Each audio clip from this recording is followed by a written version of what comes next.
Hello മക്കളെ, നമ്മളിന്ന് പഠിക്കാൻ പോകുന്നത് 8ാം ക്ലാസ്സിലെ 3ാമത്തെ ചാപ്റ്ററായ in search of earth secret ഭൗമ രഹസ്യങ്ങൾ തേടി എന്നതാണ്. സബ്സ്ക്രൈബ് ചെയ്യാതെ കാണുന്ന ഏതെങ്കിലും കൂട്ടുകാരുണ്ടെങ്കിൽ സബ്സ്ക്രൈബ് ചെയ്യണേ. അപ്പോൾ നമുക്ക് പാഠത്തിലേക്ക് കടക്കാം. എന്തെല്ലാം മാർഗങ്ങളിലൂടെ നമുക്ക് ഭൂമിയുടെ ഉള്ളറയെക്കുറിച്ച് മനസ്സിലാക്കാനായിട്ട് സാധിക്കും? എല്ലാവരും ഒന്ന് ആലോചിച്ച് നോക്കിക്കേ. നാച്ചുറൽ കലാമിറ്റീസ് ആയിട്ടുള്ള വോൾക്കാനിക് എറപ്ഷൻ, എർത്ത് ക്വാക്ക് എന്നിവ നടക്കുമ്പോൾ അവിടെ നിന്നും നമുക്ക് ഭൂമിയുടെ ഉള്ളറയെക്കുറിച്ച് വിവരങ്ങൾ ലഭിക്കാറുണ്ട്. കൂടാതെ ഖനനം മുതലായ പ്രവർത്തനങ്ങളിലൂടെയും ഭൂമിയുടെ ഉള്ളറയെക്കുറിച്ചിട്ടുള്ള വിവരങ്ങൾ ലഭിക്കാറുണ്ട്. അടുത്തത് നമുക്ക് ലെയേഴ്സ് ഓഫ് എർത്ത് നോക്കാം. ഭൂമിയുടെ ഉള്ളറ വ്യക്തമാക്കുന്ന ചിത്രമാണിത്. ഇതിൽ ഭൂമിയെ കോർ, മാൻറ്റിൽ, ക്രസ്റ്റ് എന്നിങ്ങനെ 3ആയാണ് തരംതിരിച്ചിട്ടുള്ളത്. ഭൂമിയുടെ പുറമേയുള്ള പാളിയാണ് ക്രസ്റ്റ് എന്നത്. ഇവിടെയാണ് മണ്ണ്, പാറകൾ എന്നിവ കാണപ്പെടുന്നത്. ക്രസ്റ്റിനെ 2ആയി തരംതിരിക്കുന്നു: കോണ്ടിനെൻ്റൽ ക്രസ്റ്റ്, ഓഷ്യാനിക് ക്രസ്റ്റ് എന്നിവയാണവ. ക്രസ്റ്റിന് താഴെയുള്ള ഭാഗമാണ് മാൻറ്റിൽ. ഇവിടെ ആഴം കൂടുന്തോറും താപനില വർദ്ധിക്കുന്നു. അതുകൊണ്ട് തന്നെ ഇവിടെ കാണപ്പെടുന്നത് ദ്രാവക രൂപത്തിലാണ്. മാൻറ്റിലിനെയും 2ആയി തരംതിരിച്ചിട്ടുണ്ട്: അപ്പർ മാൻറ്റിൽ, ലോവർ മാൻറ്റിൽ എന്നിവയാണവ. ഭൂമിയുടെ കേന്ദ്രഭാഗത്തായുള്ളത്, അതായത് ഏറ്റവും ഉള്ളിലുള്ള ഭാഗമാണ് കോർ എന്നത്. ഭൂമിയുടെ ഏറ്റവും ഹോട്ടസ്റ്റ് ആയിട്ടുള്ള ലെയർ കോർ ആണ്. ഒരു ഉറച്ച പന്തിൻ്റെ രൂപത്തിലാണ് കോറ് കാണപ്പെടുന്നത്. കോറിനെയും 2ആയി തരംതിരിക്കുന്നുണ്ട്: അപ്പർ കോറ്, ഇന്നർ കോറ് എന്നിവയാണവ. ഇമ്പോർട്ടൻ്റ് ആയിട്ടുള്ള അടുത്ത ടോപ്പിക്കാണ് റോക്സ് എന്നത്. പാറകളെ അവയുടെ രൂപീകരണത്തിൻ്റെ അടിസ്ഥാനത്തിൽ 3ആയിട്ടാണ് തരംതിരിക്കുന്നത്: igneous rocks, sedimentary rocks, metamorphic rocks എന്നിവയാണവ. ഒന്നാമത്തേത് ഇഗ്നിയസ് റോക്സ് ആണ്. ഇഗ്നിയസ് റോക്സ് രൂപം കൊള്ളുന്നത് മാഗ്മ അല്ലെങ്കിൽ ലാവ എന്നിവയുടെ ദൃഢീകരണം വഴിയാണ്. ഏറ്റവും ഹാർഡ് ആയിട്ടുള്ള റോക്സ് ആണ് ഇഗ്നിയസ് റോക്സ്. കൂടാതെ ഇഗ്നിയസ് റോക്സിൽ നിന്നുമാണ് മറ്റുള്ള റോക്സുകൾ രൂപപ്പെടുന്നത്. അതുകൊണ്ട് തന്നെ ഇഗ്നിയസ് റോക്സിനെ വിളിക്കുന്നത് mother of all other rocks എന്നാണ്. രണ്ടാമത്തേതാണ് സെഡിമെൻ്ററി റോക്സ് അല്ലെങ്കിൽ അവസാദശിലകൾ. നമ്മൾ പറഞ്ഞു ഇഗ്നിയസ് റോക്സ് ആണ് എല്ലാ റോക്കുകളുടെയും അടിസ്ഥാന ഘടകം.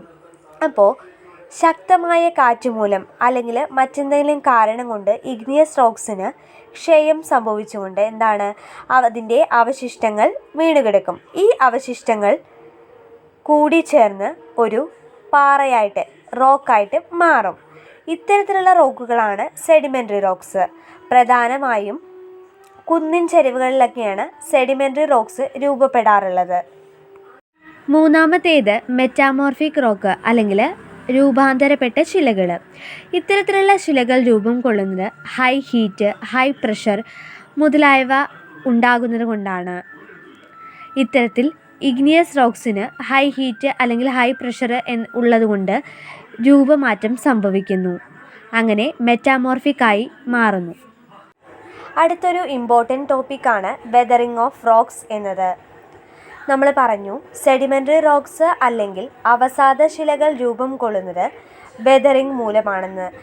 വെതറിംഗ് എന്നത് ഒരു പ്രോസസ്സാണ്. ഈ പ്രോസസ്സ് മൂലം ശിലകൾക്ക് ശിഥിലീകരണം അല്ലെങ്കിൽ ക്ഷയം, ഡിസിൻറ്റഗ്രേഷൻ സംഭവിക്കുന്നു. ഇതിന് കാരണം എന്ന് പറയുന്നത് കാറ്റ്, മഴ, താപനില എന്നിവയൊക്കെയാണ്. ഇതുമൂലം ശിലകൾ ക്ഷയിച്ച് മറ്റൊന്നായിട്ട് മാറുന്നു. വെതറിങ്ങിനെ 3ആയി തരംതിരിച്ചിരിക്കുന്നു: mechanical weathering, chemical weathering, biological weathering. Mechanical വെതറിങ്ങിനെ ഫിസിക്കൽ വെതറിംഗ് എന്നും വിളിക്കുന്നുണ്ട്. ഫോർ എക്സാമ്പിൾ, പാറകൾക്കുള്ളിലെ ജലത്തിൻ്റെ അളവ് കൂടി പാറകൾ പൊട്ടിപ്പോകാറുണ്ട്. അത് ഒരു ഫിസിക്കലായിട്ടുള്ള ചേഞ്ചാണ്. അതാണ് മെക്കാനിക്കൽ വെതറിങ്ങിന് ഉദാഹരണം. അടുത്തത് കെമിക്കൽ വെതറിങ് നോക്കാം. കെമിക്കൽ വെതറിങ് എന്ന് പേര് കേൾക്കുമ്പോൾ തന്നെ അറിയാം, കെമിക്കൽ പരമായിട്ടുള്ള മാറ്റമാണ് അവിടെ ഉണ്ടാവുന്നത്. ഓക്സിജൻ, കാർബൺ ഡൈ ഓക്സൈഡ് മുതലായിട്ടുള്ള മൂലകങ്ങളിൽ ഉണ്ടാകുന്ന ആ ഒരു വ്യത്യാസം മൂലവും പാറകൾക്ക് മാറ്റങ്ങൾ സംഭവിക്കാം. അതാണ് കെമിക്കൽ വെതറിങ്. അടുത്തത് ബയോളജിക്കൽ വെതറിങ്. മൃഗങ്ങളുടെയും അതുപോലെ തന്നെ വൃക്ഷങ്ങൾ മുതലായവയുടെയും മൂവ്മെൻറ്റ്സ് കൊണ്ട് ശിലകൾക്ക് മാറ്റങ്ങൾ സംഭവിക്കാറുണ്ട്. അതാണ് ബയോളജിക്കൽ വെതറിങ്ങിന് കാരണമായിട്ട് തീരുന്നത്. ഉദാഹരണത്തിന് മരങ്ങളുടെയും മറ്റും വേരിറങ്ങി ശിലകൾ പൊട്ടിപ്പോകാറുണ്ട്. അത് ബയോളജിക്കൽ വെതറിങ് ആണ്. ഈ പാഠത്തിലെ നെക്സ്റ്റ് ഇമ്പോർട്ടൻ്റ് ടോപ്പിക്കാണ് സോയിൽ, മണ്ണ് എന്നത്. അതിൽ സോയിൽ ഫോർമേഷൻ എന്താണെന്ന് നമുക്ക് നോക്കാം. സോയിൽ ഫോർമേഷനെ സ്വാധീനിക്കുന്ന ഘടകങ്ങൾ, അതായത് മണ്ണിൻ്റെ രൂപീകരണത്തിന് സഹായിക്കുന്ന ചില ഘടകങ്ങളുണ്ട്. അവയാണ് climate, topography, time, plants and animals, parent material എന്നിവ.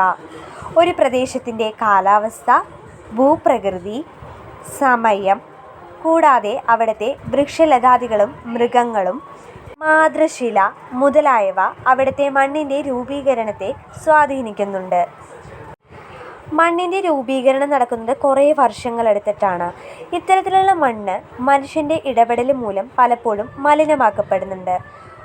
ഉദാഹരണമായിട്ട് ഖനനം, പ്ലാസ്റ്റിക്കിൻ്റെ ഉപയോഗം, കൂടാതെ കെമിക്കൽ ഫെർട്ടിലൈസേഴ്സ് മുതലായവ കൃഷിക്കായിട്ട് ഉപയോഗിക്കുന്നത്, പ്ലാസ്റ്റിക് വലിച്ചെറിയുന്നതും കത്തിക്കുന്നതും, ഇത്തരത്തിലുള്ള നിരവധി കാര്യങ്ങൾ മണ്ണിനെ മലിനമാക്കുന്നുണ്ട്.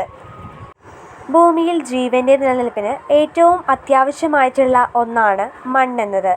അതുകൊണ്ട് തന്നെ മണ്ണിനെ സംരക്ഷിക്കേണ്ടതും അത്യാവശ്യമാണ്. നമുക്ക് മണ്ണ് സംരക്ഷണത്തിനായിട്ടുള്ള മാർഗങ്ങൾ എന്തൊക്കെയാണെന്ന് നോക്കാം. ചെക്ക് ഡീഫോറസ്റ്റേഷൻ, വനനശീകരണം പരിശോധിക്കുക. ക്രോപ്പ് റൊട്ടേഷൻ എന്ന് വെച്ചാൽ ഓരോ വിളയും മാറി മാറി കൃഷി ചെയ്യുക. Terrace farming along hill slopes, അതായത് മലഞ്ചെരിവുകളിലും മറ്റും ടെറസ് ഫാമിംഗ് നടത്തുക. കൺസ്ട്രക്ഷൻ ഓഫ് ചെക്ക് ഡാംസ് പണികഴിപ്പിക്കുക. ഇത്തരത്തിലുള്ള കാര്യങ്ങളാണ് മണ്ണിനെ സംരക്ഷിക്കാനുള്ള മാർഗങ്ങൾ. ഇതുകൂടാതെ പ്ലാസ്റ്റിക്കിൻ്റെ ഉപയോഗം കുറയ്ക്കുക, കൃഷിക്കായി കെമിക്കൽ ഫെർട്ടിലൈസേഴ്സ് ഉപയോഗിക്കാതിരിക്കുക മുതലായിട്ടുള്ള കാര്യങ്ങളും മണ്ണിനെ സംരക്ഷിക്കുന്നതിന് സഹായിക്കും. അപ്പോൾ ഈ പാഠഭാഗത്തിലെ എല്ലാ ഇമ്പോർട്ടൻ്റ് ടോപ്പിക്കുകളും നമ്മൾ കവർ ചെയ്ത് കഴിഞ്ഞു. ആർക്കെങ്കിലും എന്തെങ്കിലും ഡൗട്ട് ഉണ്ടെങ്കിൽ കമൻറ്റ് ബോക്സിൽ ചോദിക്കുക. അപ്പോൾ ഈ വീഡിയോ ഇഷ്ടപ്പെട്ടെങ്കിൽ ലൈക്ക് ചെയ്യുക, ഷെയർ ചെയ്യുക, സബ്സ്ക്രൈബും ചെയ്യണേ. Thank you for watching.